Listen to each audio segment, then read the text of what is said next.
Girl just put her hand into the clear water. The next moment, something strange happened. Countless small fish seemed to have heard some kind of call. They swam towards the girl's position, but the greedy fishermen weren't too surprised to see this, because every time they took the girl out to fish, they always came back with a full catch. Because of the girl's special ability, that feeds the island's insatiable population of nearly 100 people. But there was more to the girl than that. Every morning, a queue forms outside the girl's house, because anyone who came into contact with the girl, no matter what kind of sickness or pain they're suffering, she can heal them. Even a small wound on the body can heal as fast as the eye can see. The local people regard the girl as a savior. The locals regarded her as a savior. With the arrival of the girl, the people of the island were able to live a life of wealth and freedom from disease. But as time went on, this peaceful village, but the selfishness and greed of the fishermen led to a civil war. One day, Annie and her friends went to play in the mountains. Suddenly they found a huge beehive on the ground. Strangely enough, as Annie approached it, the bees didn't sting Annie. Instead, they latched onto Annie's hand, and when Annie showed her friends this amazing sight, she realized that she was being attacked by a swarm of bees. When she saw her friend was hurt, Annie clenched her fists. Then all the bees around her died. They were shocked by the sight. Even Annie was shocked. In order not to be seen as a monster, Annie asked her friends to keep the secret for her. Unexpectedly, after this incident, Annie's special ability inexplicably disappeared.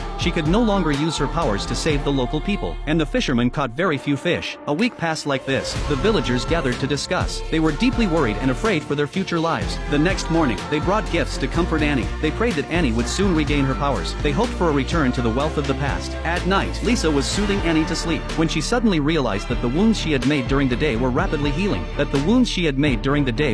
healing. Excited, she called her husband over. She didn't expect her husband to be surprised that the scar on her hand was also healing. The couple realized that Annie's healing powers had returned. After realizing that Annie's power could only be used when she was asleep, Aunt May had a bold idea. She handed Nick a bottle of sleeping pills, and told Nick to quietly put Annie to sleep, so that everyone on the island could continue to enjoy the blessings of the gods. At first, Nick refused, but his wife kept persuading him. Nick agreed to do it. At night, in the dead of night, Lisa quietly crushed the sleeping pills into powder, and mixed it into Annie's glass of water. And when Annie fell into a deep sleep, he put Annie on a stretcher, and followed the other residents to the beach. As the fishermen set their nets in the sea, he carried Annie out to the sea.